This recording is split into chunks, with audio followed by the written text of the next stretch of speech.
I never expected loyalty from Meridian Technologies. 10 years of dedication had taught me that corporate promises were as fragile as morning frost. But watching Marcus Thompson smirk from behind my former desk still made my stomach turn. "The severance package is generous," he said, sliding the envelope across the polished mahogany surface. "More than fair, considering." Considering what? The I'd spent a decade building Meridian's merger and acquisition division from scratch. That my strategies had helped the company absorb 20 smaller firms without a single antitrust issue. Or that I just finished laying the groundwork for their biggest acquisition yet, the one that would put Meridian among the top 3 tech companies in the country. I knew better than to ask these questions aloud. Instead, I maintained the same calm expression I'd worn through countless negotiations and the ongoing projects. Marcus's smirk widened. "Don't worry about those. Harrison will handle everything." Harrison, the CEO's son, fresh out of business school with an MBA and a trust fund, but without a single day of real experience. The real reason I was being restructured out of my position. "Of course," I said, picking up the envelope. "I assume my personal files." "It has already cleared your computer," Marcus cut in. "Standard procedure. Security will escort you to collect your personal items." The 2 guards hovering by the door shifted uncomfortably.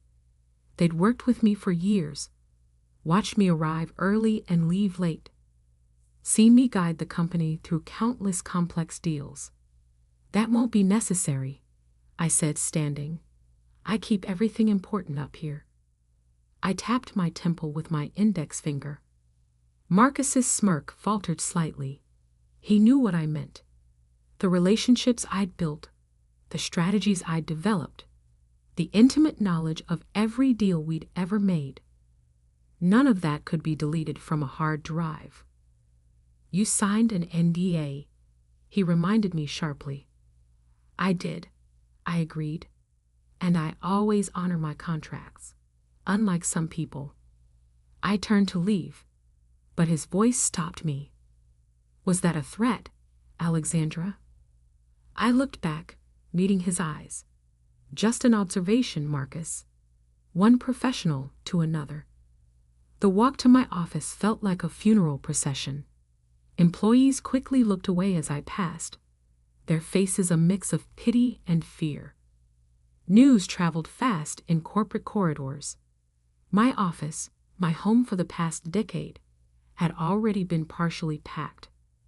Someone had thrown my personal items into cardboard boxes, mixing photographs with industry awards, client files with coffee mugs. A small frame caught my attention. My first major deal at Meridian, a $50 million acquisition that had put us on the map. CEO Richard Harrison had personally congratulated me, promising this was just the beginning of a long and prosperous partnership. Now his son would sit in my chair, inherit my projects, and probably take credit for my years of work. The thought should have made me angry, but instead, I felt an odd sense of calm. I'd seen enough corporate takeovers to know that incompetence eventually reveals itself. "Ms. Walker?" A soft voice interrupted my thoughts. Sarah from HR stood in the doorway, clutching a tablet. "I need you to sign these final documents." Sarah had started as my intern 5 years ago. I'd mentored her, helped her navigate the corporate landscape. Now she couldn't meet my eyes. "They didn't give you a choice, did they?" I asked quietly. She shook her head slightly. "I'm so sorry. What they're doing, it's not right." I signed the documents without reading them. Whatever severance they were offering wouldn't matter soon anyway. "Take care of yourself, Sarah. And," I hesitated, then added, "keep good records." She looked up, startled by my tone.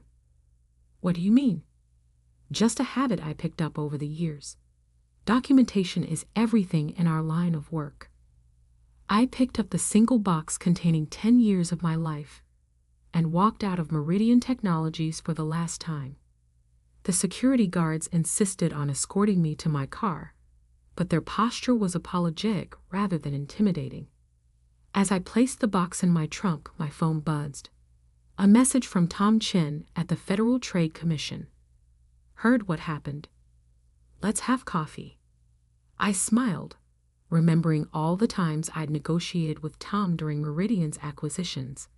He'd always said I was on the wrong side of the table, that my skills would be better used protecting market competition rather than consolidating it. The next message was from Marcus.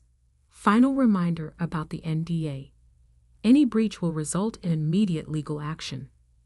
I didn't bother responding. Instead, I took one last look at the gleaming Meridian Technologies building, its 50 stories of glass and steel reaching into the afternoon sky. Harrison Jr. would be moving into my office now, probably rearranging everything to match his MBA textbook vision of corporate success. Let him have it. Let him have all of it. The office, the title, the illusion of power. Because what I had was worth far more. Knowledge, experience, and most importantly, patience. Pulling out of the parking garage, I finally allowed myself to think about the massive merger I'd been orchestrating before my termination. Meridian's biggest move yet, a $2.8 billion acquisition that would give them control of nearly 40% of the enterprise software market. A deal that would require Federal Trade Commission approval.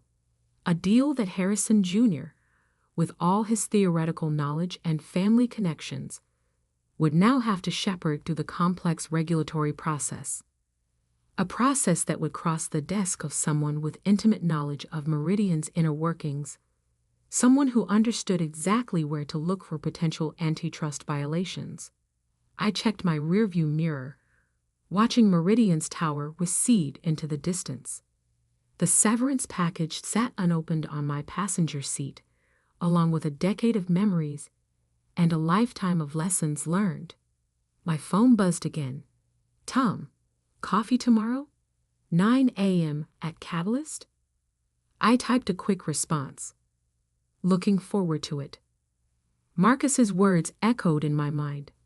The CEO's son needs your position.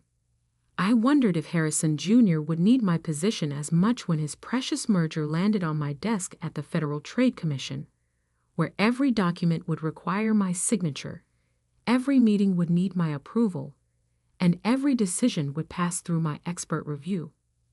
They say revenge is a dish best served cold, but in my experience, it's best served with irrefutable documentation and regulatory authority. I drove home that evening with a strange sense of peace. 10 years at Meridian had taught me many things. But perhaps the most valuable lesson was this. In the world of corporate power plays, the real game isn't about who sits in the corner office. It's about who holds the cards when they really matter. That night, as I sat in my home office reviewing the preliminary notes, I'd secretly kept on Meridian's upcoming merger. My phone lit up with LinkedIn notifications. Word of my departure had spread, and connections were already reaching out with opportunities. But I had only one destination in mind. I opened my laptop and began composing an email to Tom, outlining my interest in the FTC position we discussed hypothetically over the years. As I typed, I could almost hear Marcus's condescending voice. The severance package is generous. They thought they were paying me to go away quietly. Instead, they were funding my transition to the one position that could truly show them the cost of their betrayal. I attached my resume, updated to highlight my extensive experience in corporate mergers and acquisitions, particularly in the tech sector. 10 years of inside knowledge that would now serve a different purpose.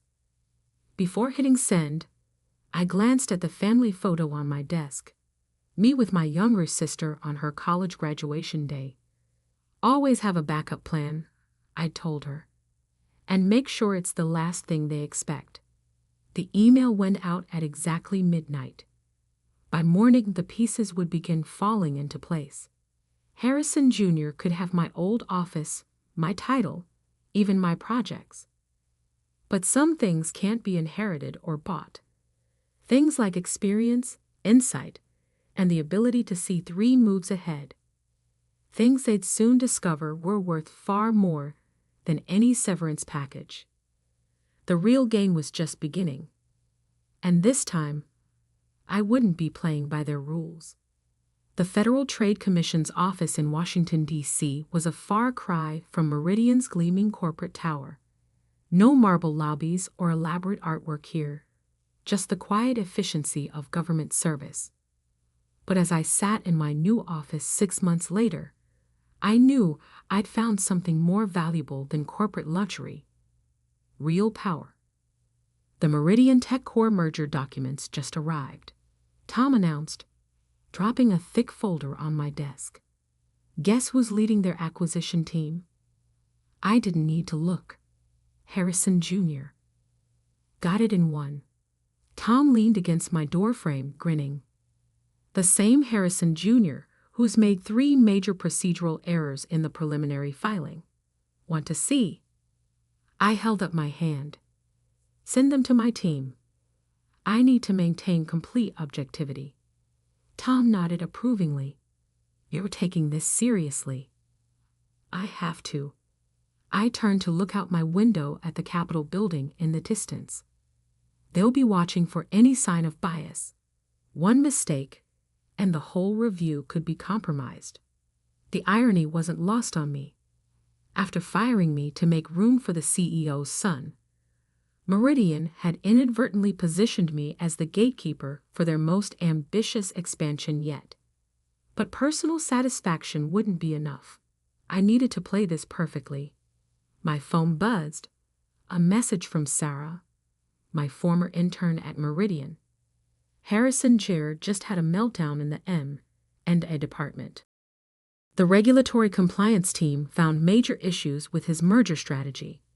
I'd kept in touch with several former colleagues, not for insider information, but to stay informed about the company's public moves.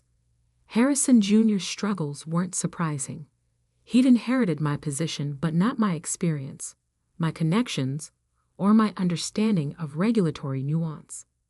Alexandra? My assistant poked her head in.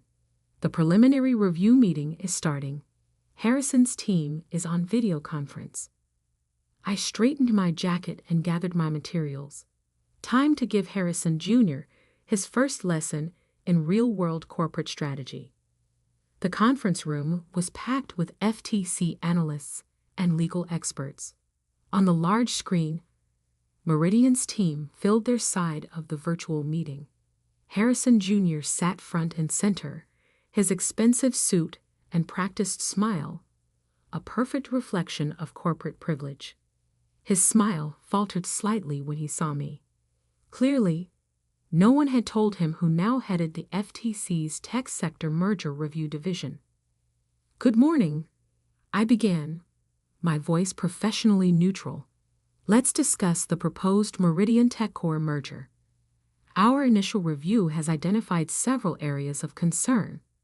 For the next 2 hours, I led my team through a methodical dissection of the merger proposal, every flaw in Harrison's strategy, every oversight in market impact analysis, every rushed assumption about competition effects. We exposed them all. I watched Harrison's confidence crumble as he struggled to defend his work.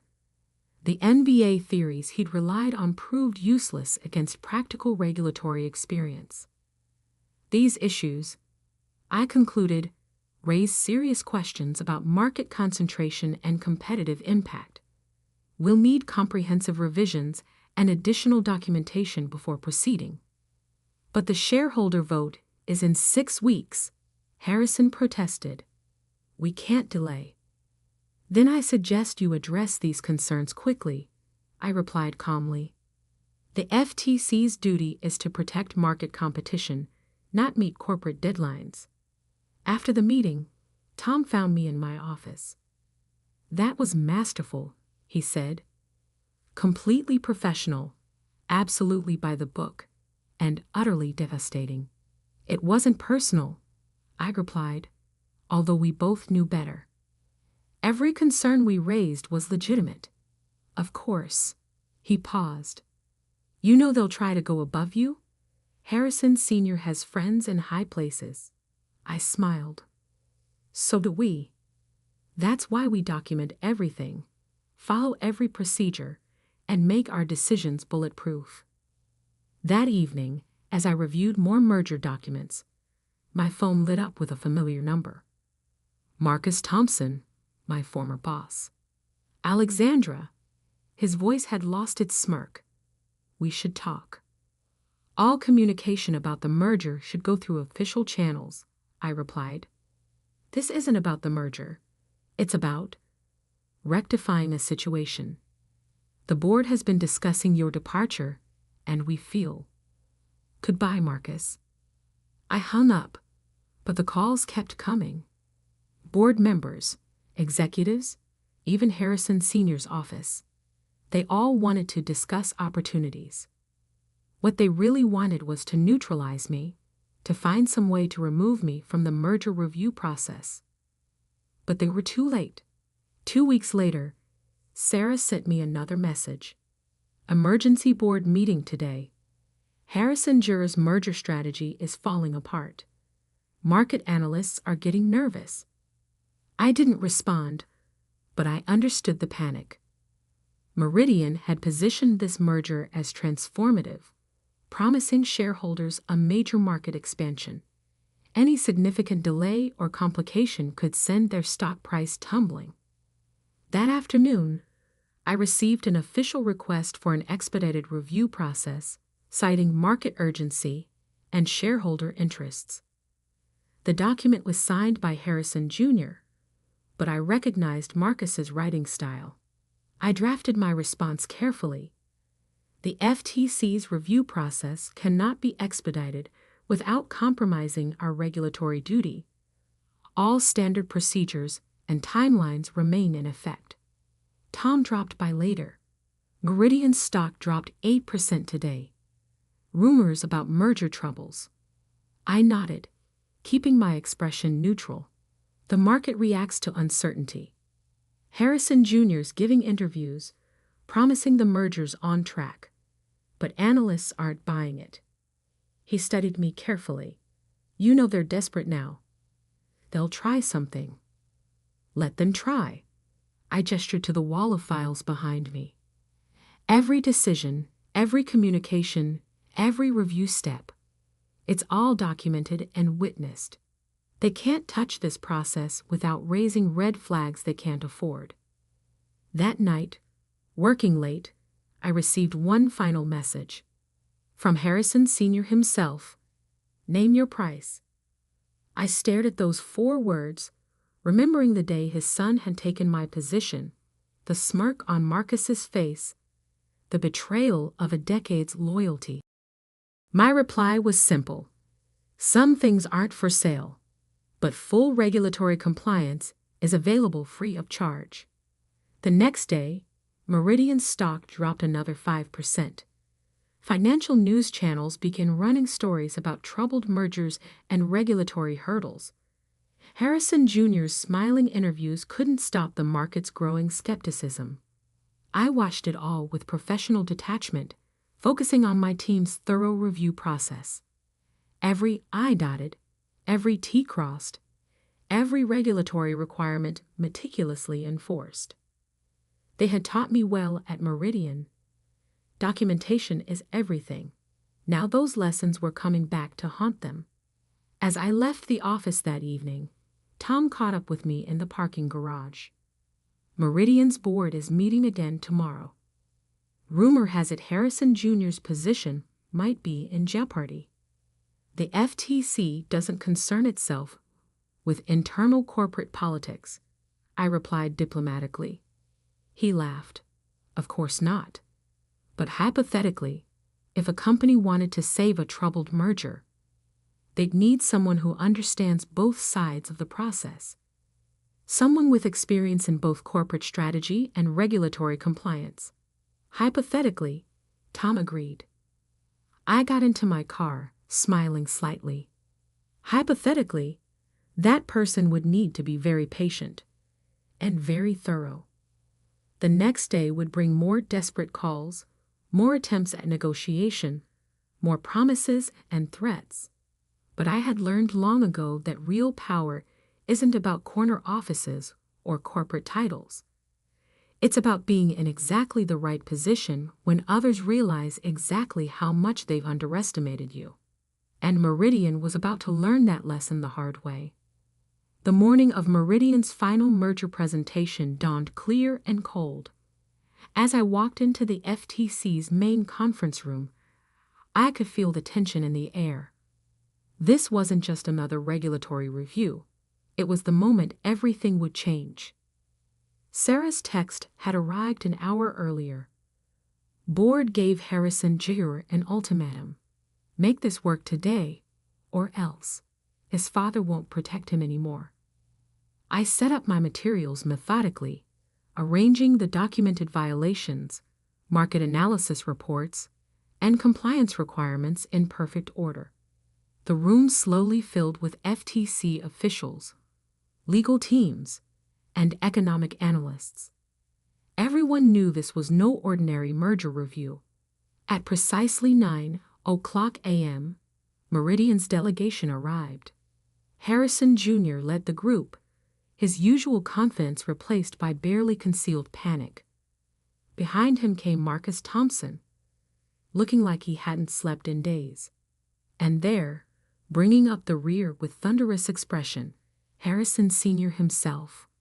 Welcome to the Federal Trade Commission, I began, my voice carrying that same calm tone I'd used thousands of times in corporate negotiations.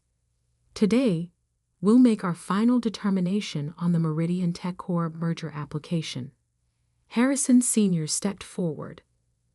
Ms. Walker, before we begin, all comments must be part of the official record, I interrupted smoothly. Shall we proceed with a formal review? For the next 2 hours, my team methodically presented our findings. Every flaw in the merger proposal, every market concentration concern, every compliance failure, laid out with meticulous documentation and irrefutable evidence. Harrison Jr.'s attempts at defense grew increasingly desperate. His rehearsed responses crumbled under precise questioning.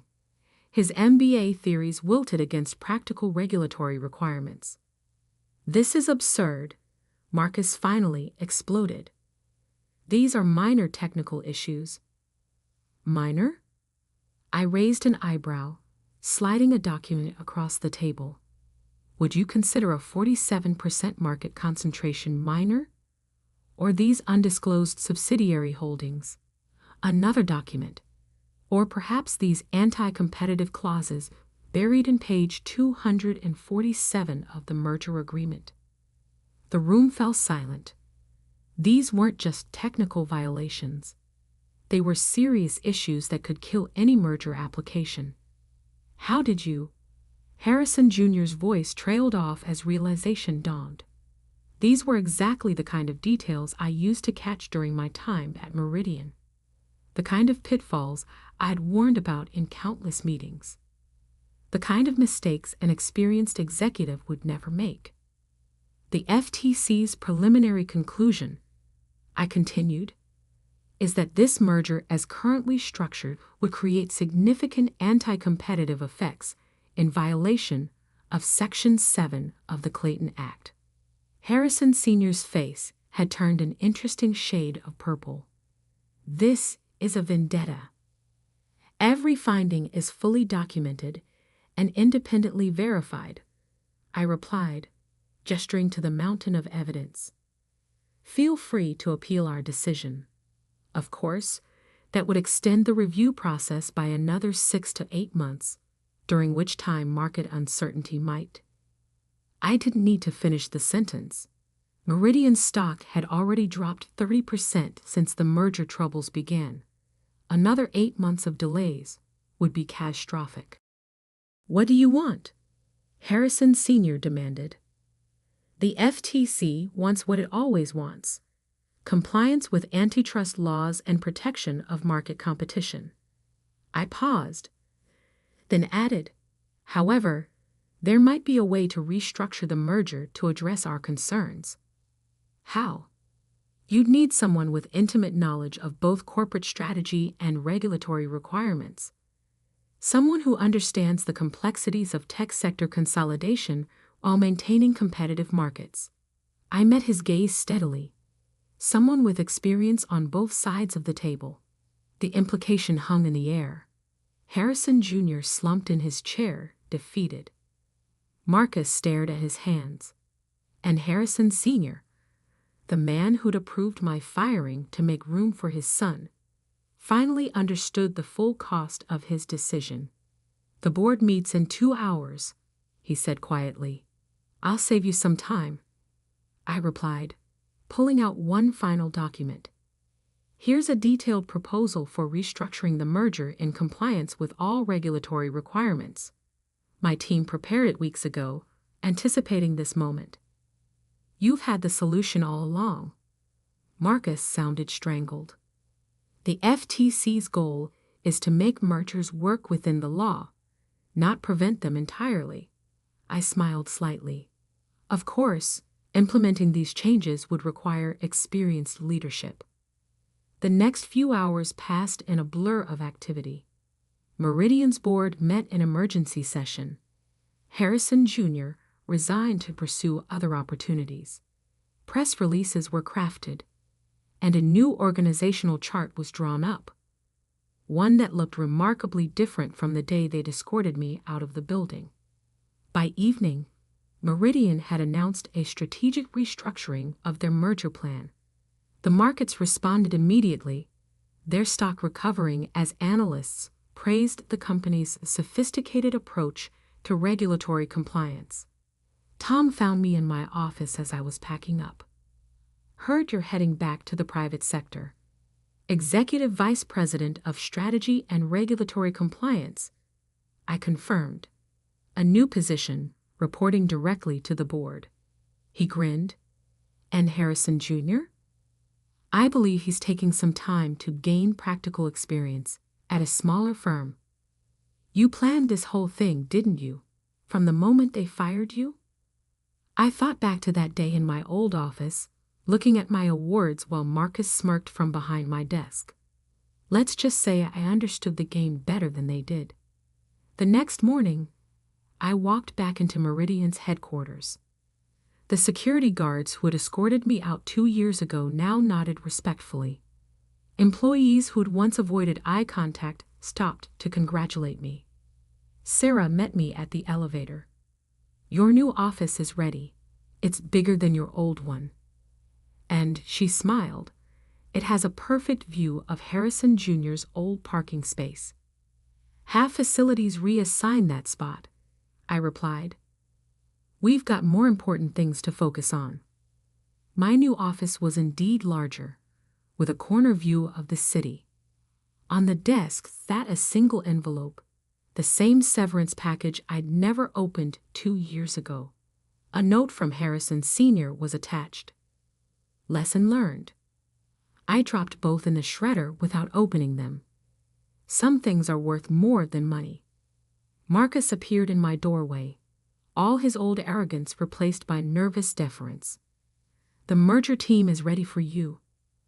"No," I corrected him, picking up my folder of regulatory compliance strategies. "They're ready to learn." As I walked into the conference room, filled with eager faces waiting to understand how their new EVP had outmaneuvered everyone, I thought about all the lessons learned. About patience and preparation, about understanding the real sources of power, about knowing when to wait and when to strike. But mostly, I thought about that day 2 years ago, when they thought taking my office meant taking my power. They never understood that real influence doesn't come from titles or corner offices. It comes from knowing exactly who you are, what you know, And most importantly, how to make others realize your true value only after it's too late to stop you.